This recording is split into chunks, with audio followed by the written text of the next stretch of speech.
Just this morning? Yeah. Late this morning, the president held an impromptu press conference from a highly unusual location. Sir, why are you on the roof?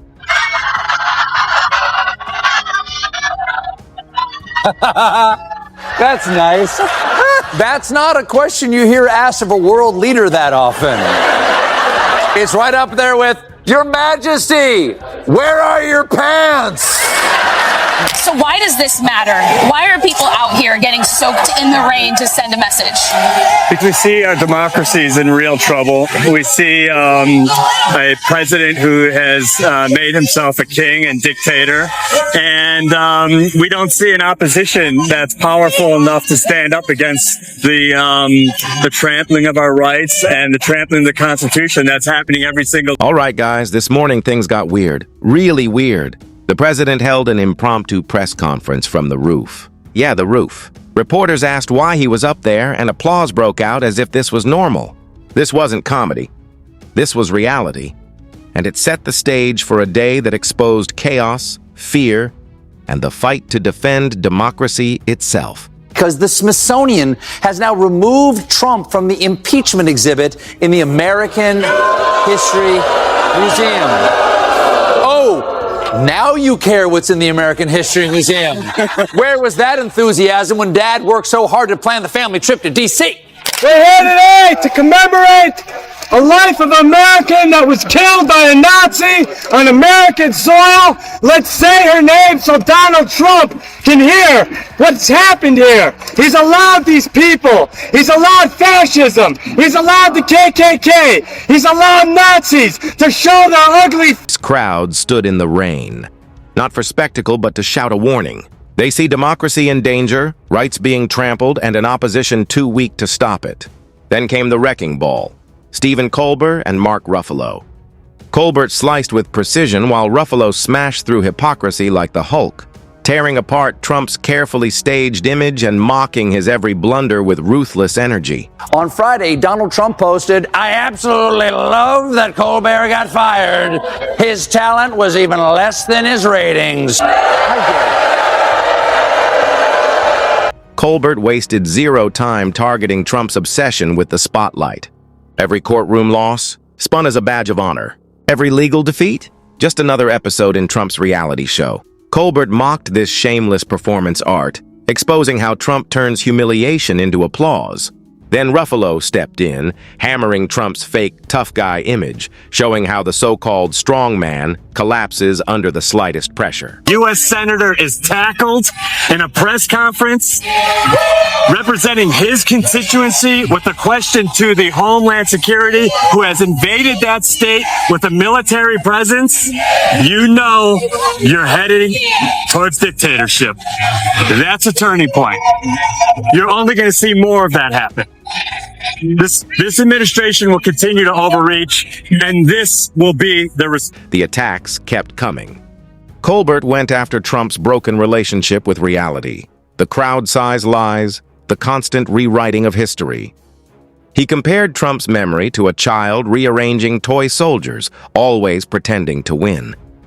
Ruffalo then shifted the fight to Trump's environmental record, ripping apart his coal obsession and reckless rollbacks that treated the planet like collateral damage just to score applause lines. In 2021, after the whole Trump sent a mob to storm the Capitol thing, added a label that included content about Trump's 2 impeachments. But then, according to an insider last month, they removed the label as part of a content review following pressure from the White House. That kind of pressure explains why the Smithsonian exhibit on the 1960s now says that the Vietnam War was started by Jimmy Kimmel. Next came Trump's loyalty tests. Colbert laughed at the revolving door of allies, staff, and lawyers dumped the moment they dared to speak truth.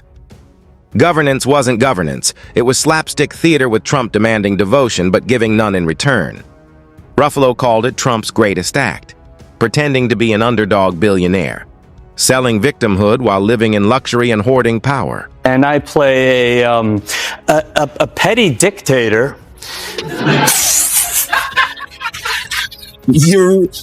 At the time, we shot it 3 years ago, and I thought, this is over the top. At the time.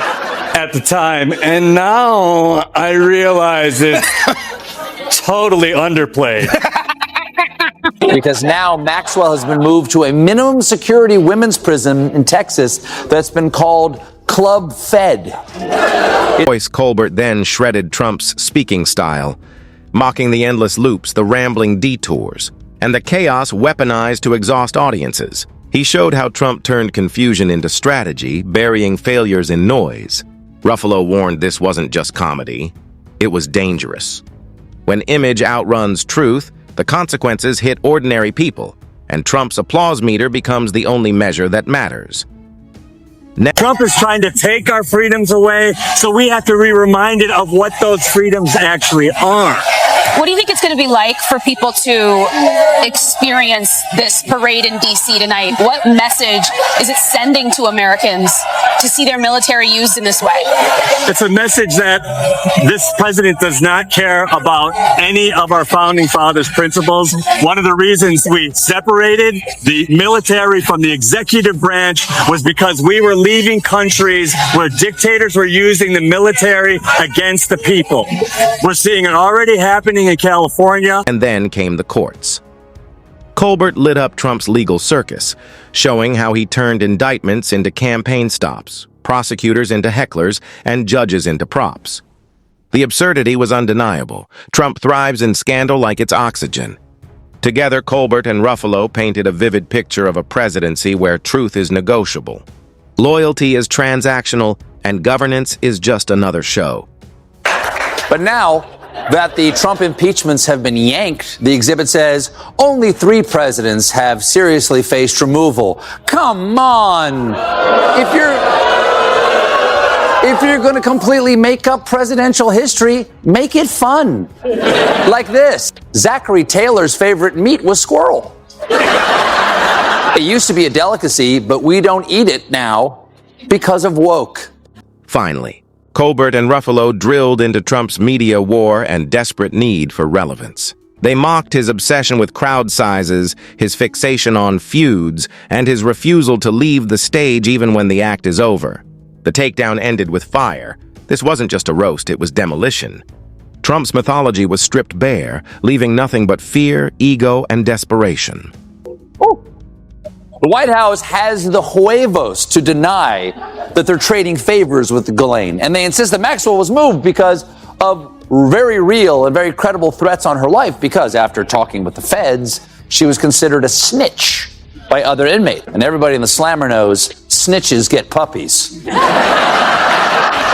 Apparently, voters out there, they're mad at Republicans about a lot of stuff. Last night, a Republican Congressman, Mike Flood, held a town hall in Deep Red, Nebraska.